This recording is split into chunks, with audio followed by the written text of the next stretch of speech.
Hey guys, Random Gamer J here. I know lately there's been a pretty big flood of Ultimate Marvel footage on my channel. I decided to mix it up a bit.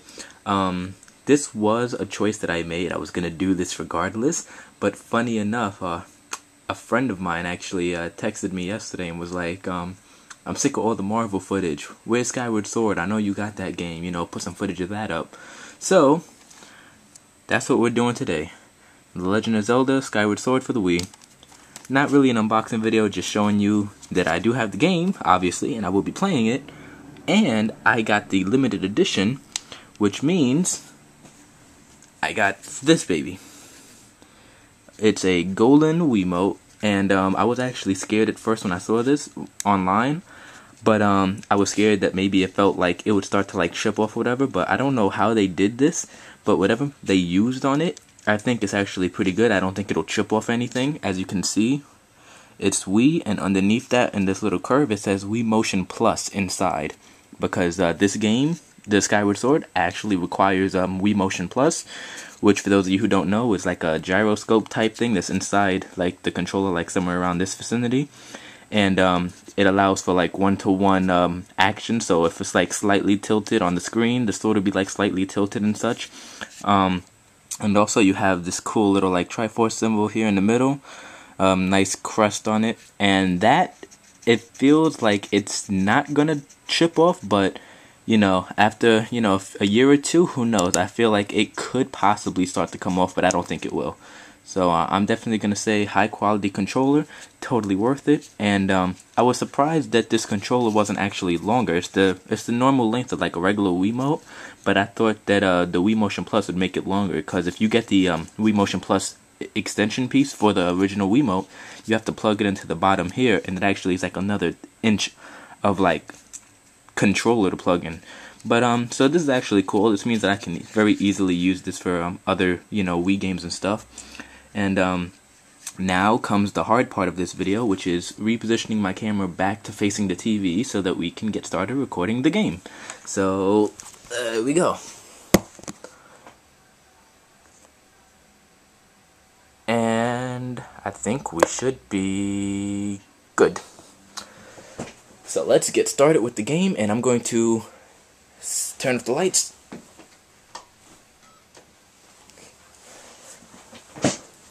Now, this is not the actual beginning of the game. This is going to be immediately after beating the first boss in the first dungeon of the game.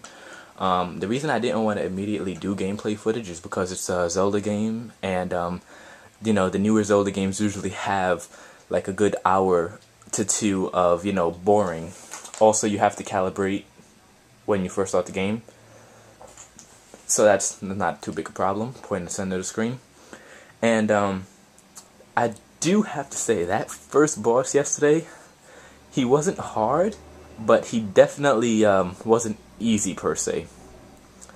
Right off the bat, one thing I have to say is, I have a lot of hearts, as you can see. I've only got one heart container. I have 7 hearts, but I only got 1 heart container.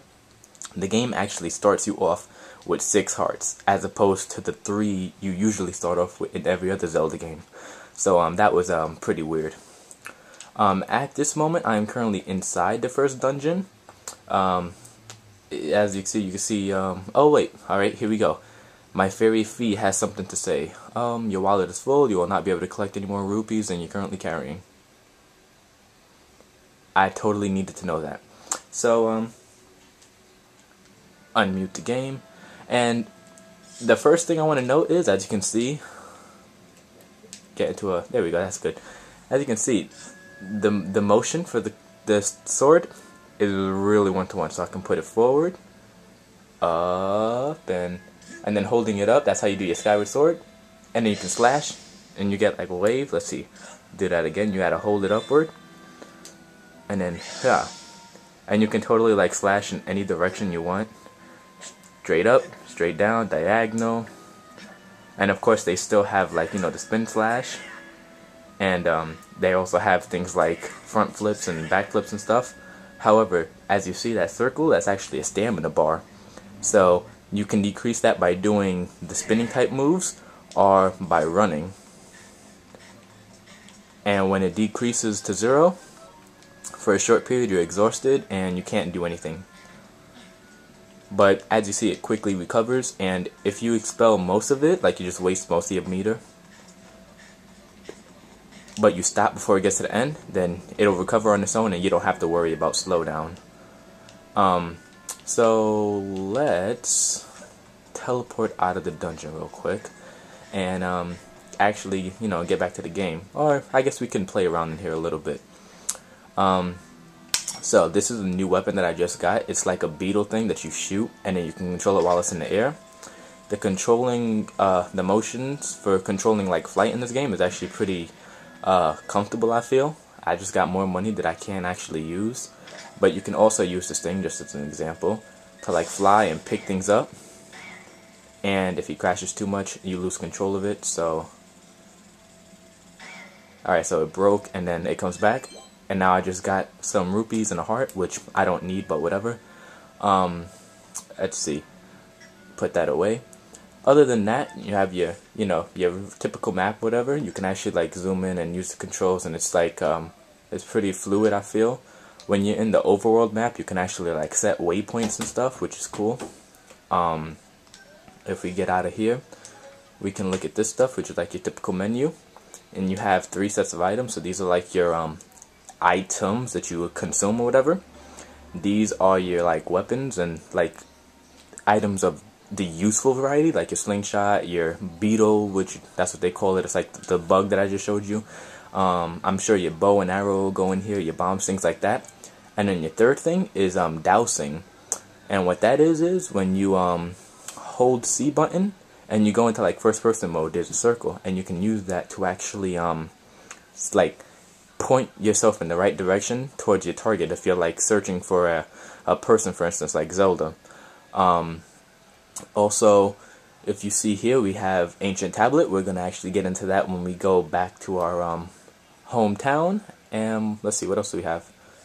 Slide, you actually have a lot of collection, collecting both insects and like pieces of insects and or other things like relics or whatever, and all of that is used for upgrading your shield and other things, which we'll once again get into when we go back to our hometown. In addition to all that, if you feel like at some point that the you get unsynced or whatever and you're no longer like facing forward, like right now, okay, maybe I'm not facing forward or whatever, you hit the down button, boom, instantly goes back. Now you just instantly like readjusted it, so now I'm back in the center. And if I feel like, oh god, it's not good again, you know, it's messing up, I just instantly, boop, press it again, and it'll go back to the center. So that's a really useful thing. Also, your interface down here, I have it on light. If I put it on pro, you see my screen is, you know, not as cluttered with stuff.